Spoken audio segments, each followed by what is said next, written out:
Sebelum kita melanjutkan materi tentang tugas yang diemban oleh Rasulullah SAW dan para Rasul yang lainnya, yang di sini ada sedikit perbedaan ya. Ada Nabi, ada Rasul. Nabi, Nabawi itu yang membawa kabar gembira. Nabi, pengertian dari seorang nabi adalah seseorang yang mendapatkan wahyu dari Allah Subhanahu wa Ta'ala. Ini sesuatu yang agung, sesuatu yang wahyu, sesuatu yang agung, merupakan kalam Allah. Nabi yang seseorang yang menerima wahyu dari Allah Subhanahu wa Ta'ala, tapi hanya untuk dirinya sendiri, tidak wajib untuk disampaikan kepada yang lain. Jumlahnya ada sekitar 124.000 dikurangi 313. Kenapa dikurangi 313? Karena yang 313 tersebut merupakan nabi dan rasul. Kalau nabi belum berarti rasul, kalau rasul sudah berarti nabi.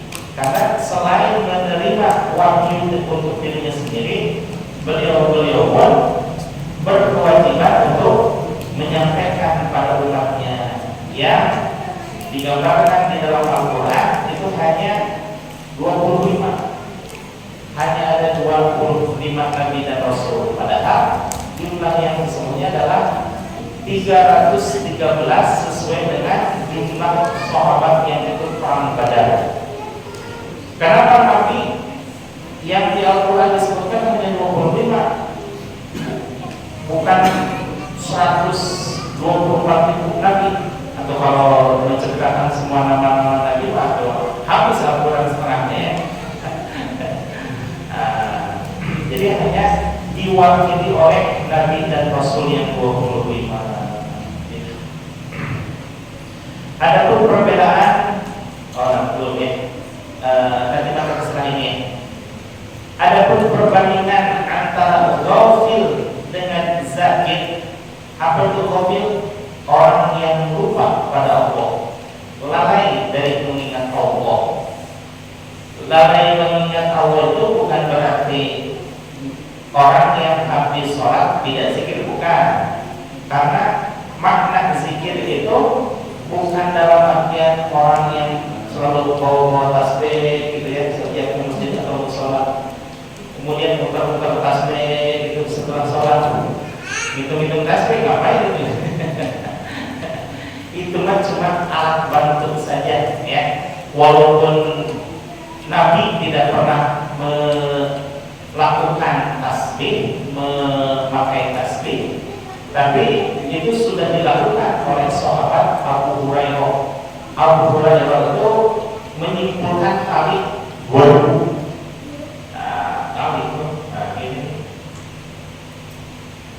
Nah, ini tali misalkan ya, diikat 1, 2, jadi sampai 2.000. Kalau sahabat ya, perempuan sahabat perempuan itu sampai 4.000. Apakah sudah dilakukan oleh Nabi? Tidak. Apakah Nabi marah? Tidak. Nabi justru di antara orang-orang yang melakukan tersebut memasukkan nama-nama sebagian dari orang-orang yang melakukan tersebut itu asyaratul mubasyaratun bil jannah, 10 orang sahabat yang diberi kabar gembira akan masuk surga, gitu ya. Jadi kalau melihat di YouTube itu gitu ya, perhitungannya bukan apakah Nabi melakukannya atau tidak, bukan. Atau itu mah sederhana amat ya, sederhana amat gitu mah. Hanya berdasarkan fisik belaka, tapi sesuatu yang lebih dahsyat dari itu, lebih dalam dari itu. Apa itu? Wafaqo alal sunnati wal ayat, sesuatu yang tidak bertentangan dengan Al-Quran dan hadis. Wafaqo al-Qurani wa sunnah, sesuatu yang tidak menyalahi aturan Nah, kemudian apa perbedaan ghafil dengan zakir? Ghafil adalah orang yang melalaikan Allah, zakir orang yang berzikir kepada Allah.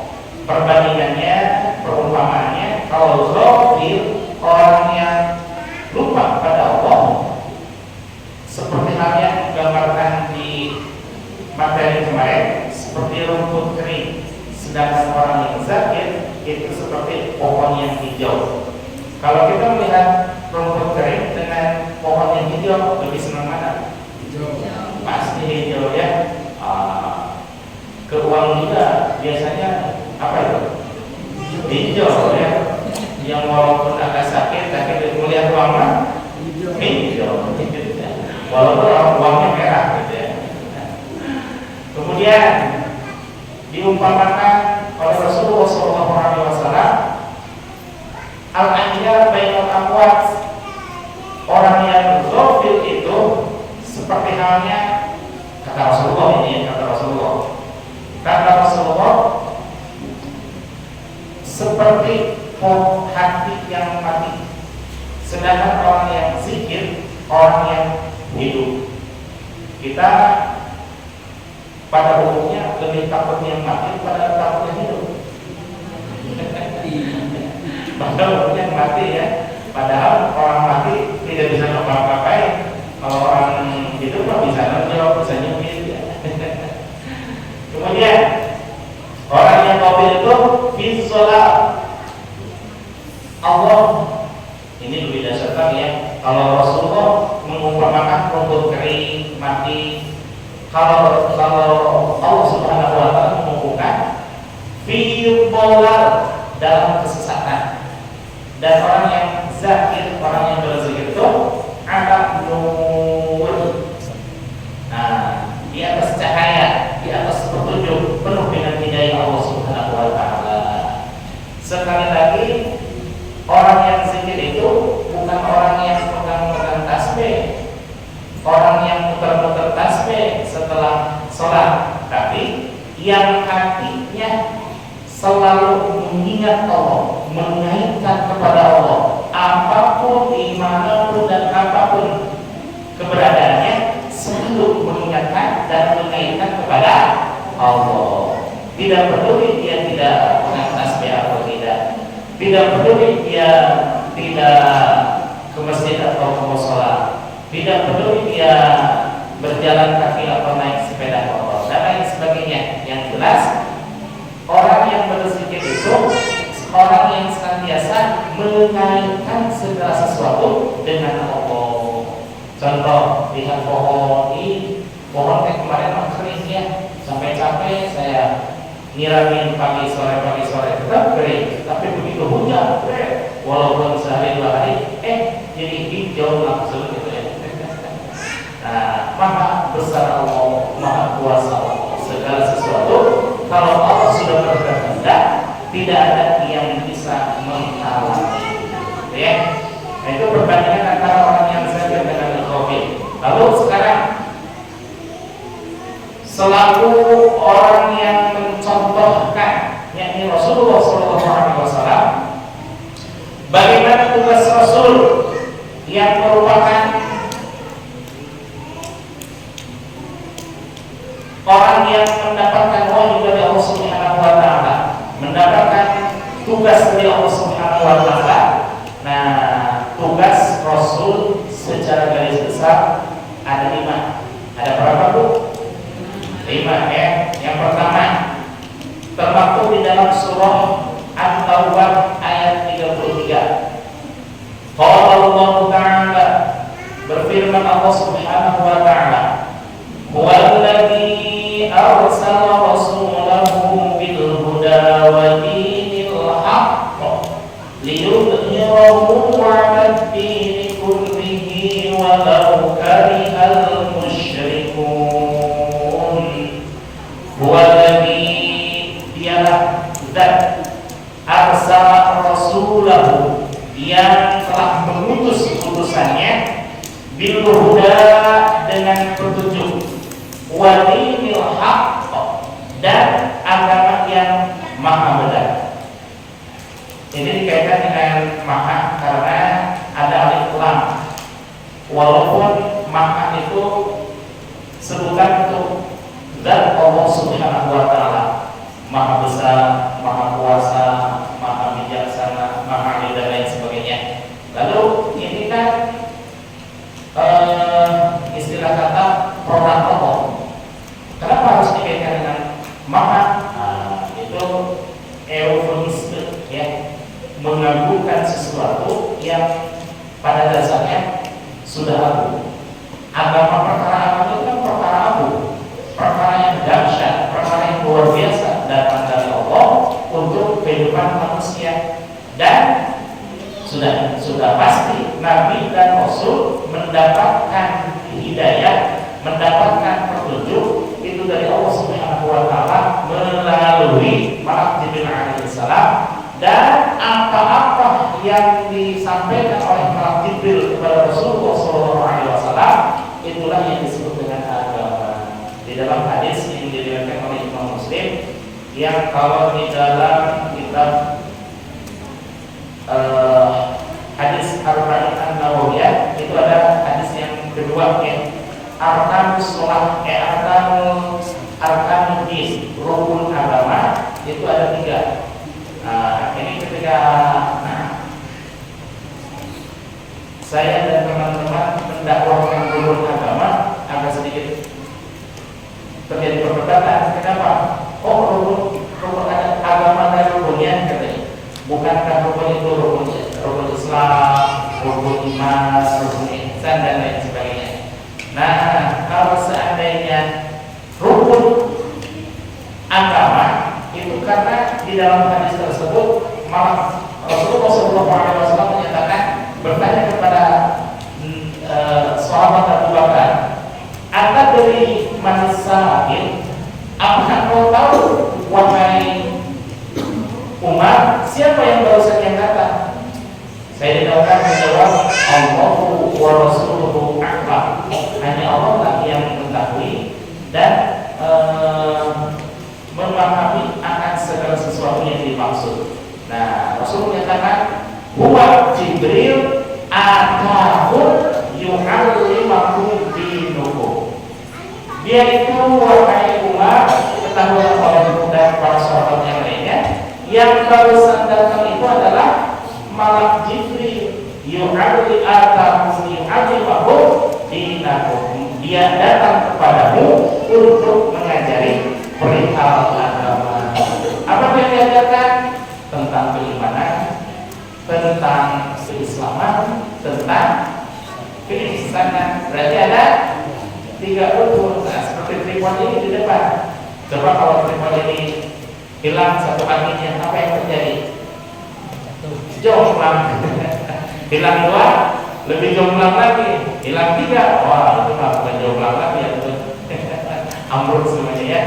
Nah, agama itu ada 3. Rukun agama ada 3. Rukun iman ada 6. Rukun Islam ada 5. Rukun ihsan ada 1.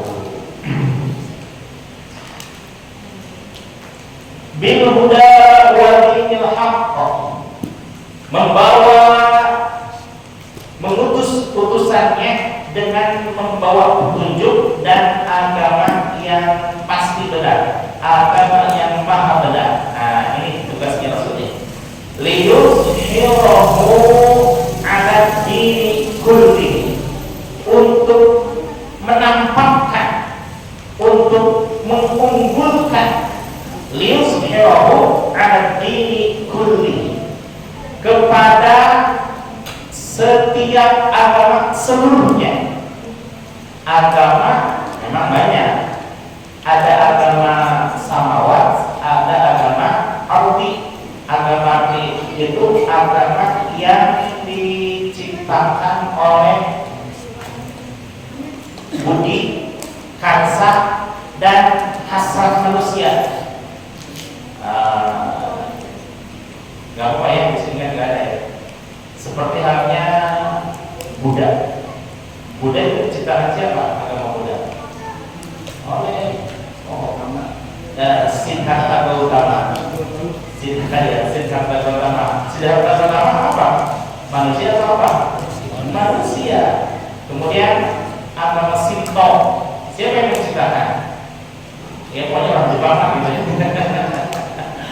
agama Majusi, dan lain sebagainya lah, agama yang banyak-banyak gitu ya. Namun yang diturunkan oleh Allah hanya ada 3. Pertama, Islam. Kedua, Nasrani. Ketiga, Yahudi. Kenapa Yahudi? Kan itu pengaruh banget itu orang Yahudi. Kalau orang Yahudi berpegang teguh kepada agamanya, pasti mereka tidak akan berkelakuan seperti itu. Jadi walaupun agamanya dari Allah, tapi dirubah sehingga jauh dari melenceng. Seperti halnya kalau kata Allah, berbuat baiklah engkau kepada seluruh manusia, misalkan gitu ya. Tapi dilencengkan oleh orang Yahudi, berbuat baiklah terhadap orang-orang yang sesukumu dan satu ras denganmu. Satu ras itu artinya apa? Orang Yahudi, mereka orang Yahudi, baikkah sesama orang Yahudi? Baik, mereka bersatu padu ya, tetapi terhadap agama Islam, alhamdulillah, dan lain-lain lah ya. Agama Yahudi, agama Nasrani, agama Islam. Allah menyatakan al-Islamu ya'lu, Rasulullah ya. Allah menyatakan liyuzhirahu 'ala dini kullihi, untuk menampakkan di antara agama-agama yang lainnya, untuk mengunggulkan di antara agama-agama yang lainnya. Kalau Rasulullah SAW menyatakan al-Islamu ya'lu wa la yu'la alaihi, agama Islam itu sangat tinggi dan tidak ada yang melebihi ketinggian agama Islam ya. Maka kita sudah dinyatakan oleh Allah dan dinyatakan pula oleh Rasulullah akan kemurnian, akan keluhuran, akan ketinggian agama ini. Maka jaga harkat derajat kita selaku muslim dan muslimah. Dengan cara apa? Cara salah satu di antaranya berbuat baik. Insya Allah siap semuanya? Siap pasti ya. Nah, ini terpaku di dalam At-Taubah surah 33 ya. Yang pertama, liyuzhirahu, untuk menampakkan, untuk mengunggulkan, untuk membuat lebih dari yang lainnya. Itu ya. Maka tugas Rasul itu tidak bisa yang namanya Rasul diam-diam banyak. Nah, jika Rasul ini diam-diam aja, dengan baik, biar nggak ada musuh yang nggak bisa ya. Rasul terus harus menampakkan agamanya, menampakkan akhlaknya, yang pasti menampakkan bahwa agama tersebut adalah petunjuk cahaya dari Allah Subhanahu wa Ta'ala. Kemudian yang kedua, tilawah. Ini termaktub di dalam surah Al-Jumu'ah ayat 2. Qala Allah Ta'ala, berfirman Allah Subhanahu wa Ta'ala, huwallazi, dialah zat, ba'atha fil ummiyina, yang telah mengutus di antara umat-umat sekalian, di antara sekumpulan manusia, rasulan, seorang utusan, minhum, yang diangkat dari kalangan mereka. Nah ini yatslu untuk mentilawahkan. Yatslu berasal dari kata tala, yatslu tilawah, artinya membacakan. Rasul itu tugasnya membacakan. Yang subhanallah, betapa Rasulullah SAW sangat amanah dan betul-betul menyampaikan kepada umatnya. Apa buktinya?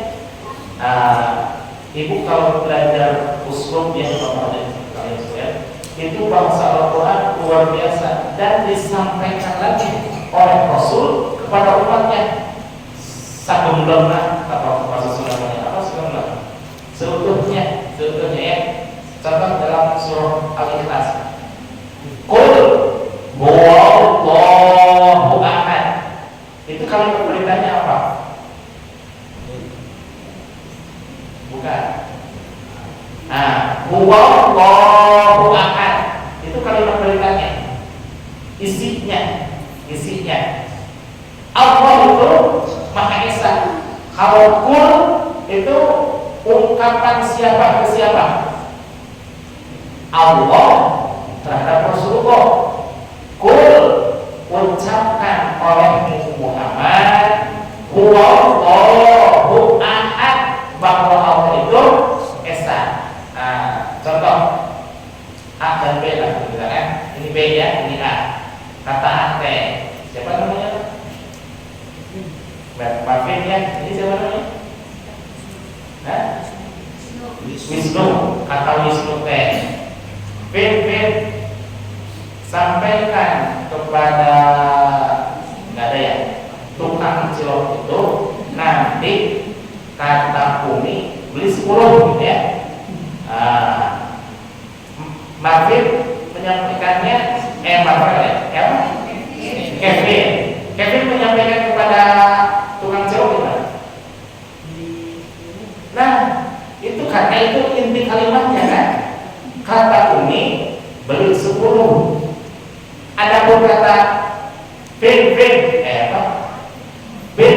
kata Umi itu akan disampaikan sama halnya dengan Allah pun kata seperti ini. Wakaf ya. Ini Allah katakan. Ini Rasulullah kata Allah. Man pada Nabi Muhammad juga ya. Man kul ucapkan olehmu, sampaikan kepada umatmu Allahu ahad. Yang menjadi inti kalimat mana? Allahu ahad. Adapun kalimat kul sampaikan olehmu itu hanya kata pengantar. Allah memerintahkan kepada Nabi Muhammad untuk menyampaikan lagi kepada umatnya. Apa yang disampaikan oleh Rasulullah? Disampaikan semuanya. Qul huwallahu ahad. Padahal lafaz qulnya untuk siapa? Untuk Nabi Muhammad SAW. Seperti tadi Wisnu kepada Kevin, Vin itu menyampaikan ke tukang cilok, ada kalimat Vin-nya enggak? Enggak ada. Seperti itu ya. Betapa Rasulullah SAW sangat amanah menyampaikan wahyu dari Allah Subhanahu wa taala. Semuanya tidak ada dikorupsi oleh Rasulullah SAW. Sampai untuk khitab dirinya sendiri pun disampaikan kepada umatnya. Qul huwallahu ahad. Nah, seperti itu ya.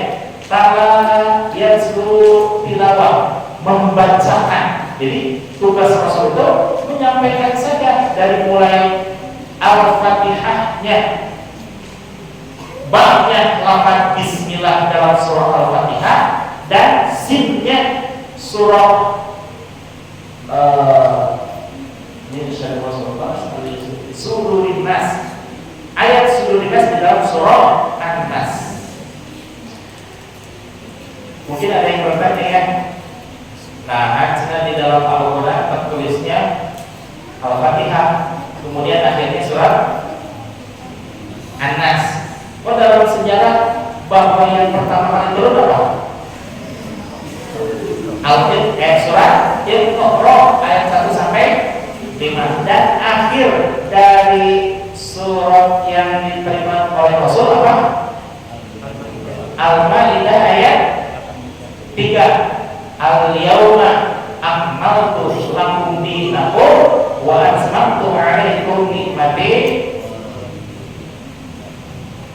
wa raditu lakumul Islam madinah. Ada yang bertanya seperti itu? Enggak ada? Ya udah, enggak saya jawab. Bolehlah saya jawab lah.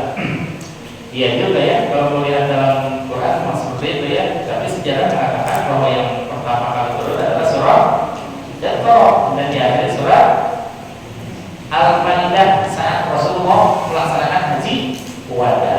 Nah, ada Al-Quran diturunkan mubasyarah secara langsung 30 juz blok gitu ya, dari Lauhul Mahfuz ke Baitul Izzah. Lauhul Mahfuz itu kalam Allah, sedangkan Baitul Izzah alam malakut, disitulah para malaikat berada dan menjaga, ditugaskan oleh Allah menjaga alam-alam Allah. Adapun turun ke alam dunia, turun ke alam dunia itu berdasarkan kejadian yang terjadi pada diri Rasul. Ada kejadian ini, ayat turun. Ada kejadian ini, ayat turun. Kalau dari Baitul Izzah ke Lauhul Mahfuz ke Baitul Izzah 1 detik. Tapi kalau dari Baitul Izzah kepada Rasulullah SAW lamanya berapa tahun? 22 tahun, 2 bulan, 22 hari. Padahal apa susahnya Allah menjadikan menurunkan langsung malaikat turunnya kepada Nabi Muhammad secara langsung mubasyaratan. Loh, bisa tidak? Bisa, aku gampang segera turun di dunia.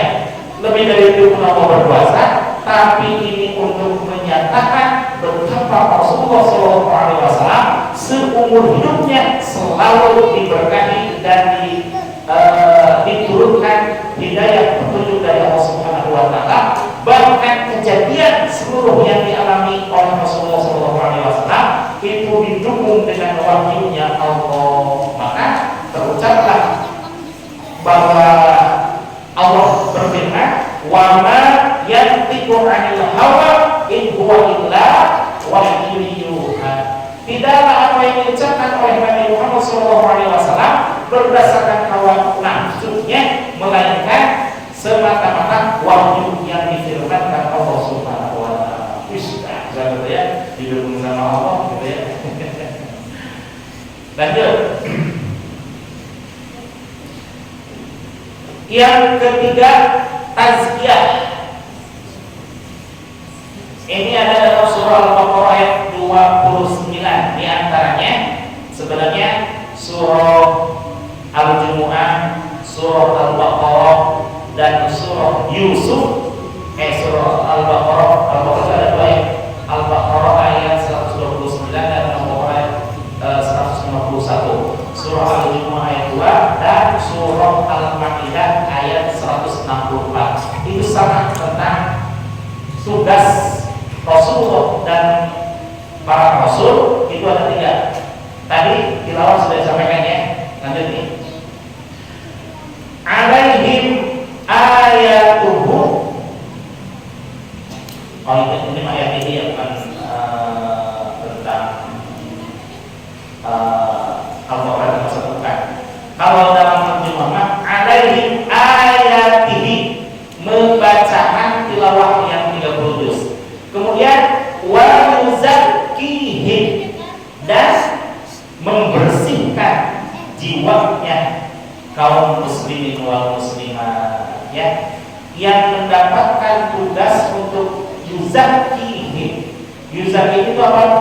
Membersihkan qalbunya. Membersihkan qalbu tidak bisa kecuali harus dengan ahlinya, dan tidak bisa sembarang alat. Misalkan kan bisa saja rinso katanya membersihkan segala benda ya. Kalau membersihkan kesucian jiwa bisa tidak? Bisa juga, cuma innalillahi setelah itu ya, nggak bisa berarti ya. Nah, wa yuzakkihim itu hanya diberikan kepada para ulama, dan ulama pun ulama tertentu. Siapa? Ulama yang mendapatkan khilqah kemursyidan dari mursyid yang sebelumnya. Atau kalau bukan mursyid, ada izin mursyid yang diberikan kepada para ulama tersebut untuk memberikan talqin zikir ya. Kalau belum mendapatkan izin untuk memberikan talqin zikir, bisa tidak mentalqin? Bisa, cuma mentalqin maya. Kalau mentalqin maya semua bisa ya. Baik laki-laki baik perempuan bisa. Tapi kalau mentalqin orang yang akan menjadi mayat, berarti siapa? Orang yang hidup ya, saya diantaranya, ibu dan bapak sekalian. Nah, itu khusus diberikan kepada orang-orang yang mendapatkan izin mursyid ya. wa yu'allimukumul kitaba, dan mengajarkan.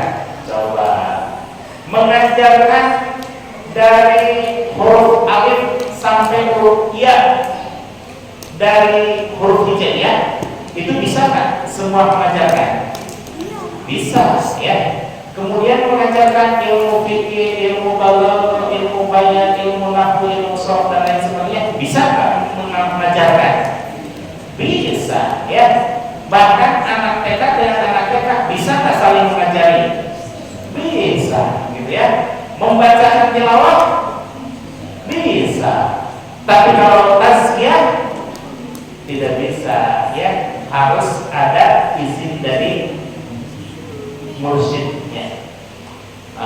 Sekalipun Al-Mukarram Ustadz Ade tinggi hebat ilmunya gitu ya, tapi kayaknya belum mendapatkan kekawinannya. Sebelumnya. Jadi bisa tidak Pak Ustadz Ade menalkin? Tidak. Kenapa? Karena belum ada izin dari mursyidnya. Dan itu mursyid sampai seterusnya sampai kepada Rasulullah Sallallahu Alaihi Wasallam. Itu tugas Rasul. Yang terakhir secara garis besar gitu ya. Di dalam surah Yusuf ayat 108, Allah Ta'ala berfirman, Allah Subhanahu Wa Ta'ala, Qul hadhihi sabili, katakanlah wahai Muhammad, inilah jalanku, katanya. Ud'u, nah ini kalimat ud'u itu adalah fi'il amal. Ud'u ilallah, ajaklah kepada Allah, ajaklah kepada penghambaan diri kepada Allah, ajaklah untuk bertauhid kepada Allah ala basiratin, dengan penuh keyakinan, ana wa man ittaba'ani, saya, kata Rasulullah sallallahu alaihi wasallam, dan juga orang-orang yang mengikutiku. Subhanallah ya. Sebenarnya tugas para rasul dan para nabi banyak, tapi secara garis besar ada 5. Pertama apa? Aduh, lupa lagi katanya. Lius hirahu, untuk menampakkan keunggulan agamanya. Kemudian yang kedua, lintas apa? Talakyat suruh tilawah, untuk membacakan kepada umatnya Al-Quran yang 30 juz. Al-Quran mau baik dengan qiraah sama maupun qiraah asyarah maupun yang satunya qiraah arba'ata asyar dan lain sebagainya, sampai ada 24 qiraah itu ya. Yang terkenal memang qiraah yang sab'ah. Kalau tadi artinya. Kalau belajar Al-Quran kepada beliau gitu ya. Kalau belajar masak pada ibu-ibu gitu ya. Kalau belajar santai-santai, saya masak santai-santai. Kemudian wa yuzakkihim, Rasul itu bertugas yang paling utama adalah membersihkan qalbu, jiwanya kaum muslimin wal muslimat. Sebenarnya tugas Rasul itu kepada seluruh umat, karena kedudukan Rasul rahmatan lil alamin, dan untuk semuanya. Tapi tidak semuanya menerima akan ajakan Rasul. Jangankan Rasul, jangankan kita, siapa kita gitu ya, Rasul aja banyak yang tidak menerima ajakannya, belum kan?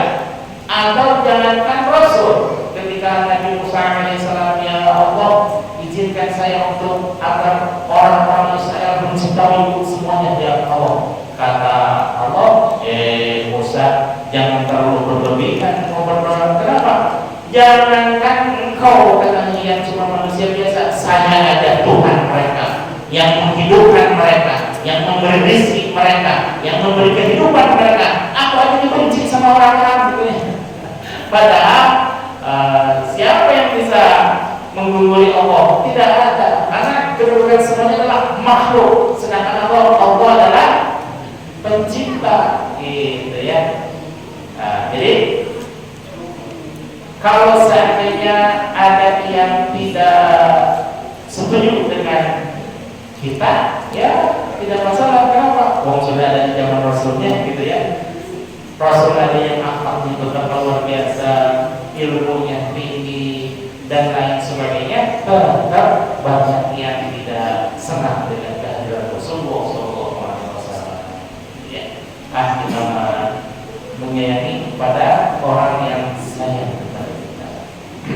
Nah, tugas Rasul itu lebih dahsyat lagi kepada seluruh alam, tapi untuk lebih khususnya adalah kepada kaum muslimin wal muslimat. Yang keempat, wa yu'allimukumul kitab wal hikmah, mengajarkan kepada umatnya akan kitab Al-Quran dan hikmah. Dan yang terakhir, ud'u ila sabili ud'u ila Allahi ala basiratin, mengajak kepada ketauhidan kepada Allah dengan penuh keyakinan. Ya, ini secara nasnya bahwa Rasulullah SAW bertugas 5 poin tersebut. Adapun yang lain-lainnya itu mah ada secara keluarga, ada secara infiradi pribadi Rasul, ada secara usrati keluarga Rasul, ada secara biladi kenegaraan Rasul. Jadi bertingkat-tingkatnya Rasul berkedudukan sebagai pribadi, ya bertanggung jawab terhadap dirinya sendiri. Rasul berkedudukan sebagai kepala keluarga, artinya bertanggung jawab terhadap keluarga Rasul. Kemudian Rasul secara biladi dan dini, secara agama dan negara, berkewajiban untuk mengayomi seluruh umatnya. Demikian ya. Salah satu sebagai penutup, salah satu bahwa Rasulullah SAW rahmatan lil alamin untuk seluruh alam, bahwa Rasulullah SAW pernah suatu saat dilempari batu, diusir dan lain sebagainya, sampai malaikat Jibril yang geram dengan yang mencelakai Rasul, sampai Rasul ditawari oleh malaikat Jibril, wahai Rasul, izinkan aku untuk menampakkan bungkuk kepada mereka agar mereka rapat semuanya dengan tanah. Apa jawab Rasul? Bukan itu wahai Jibril, mereka boleh saja tidak setuju dengan dakwahku, tapi mungkin saja anak keturunan mereka setuju. Allahumma hdi qaumi fa innahum la ya'lamun. Ya Allah, berilah mereka hidayah karena mereka tidak tahu bahwa sesungguhnya aku untuk menolong mereka. Demikian ya, demikian akhlak Rasulullah SAW yang mudah-mudahan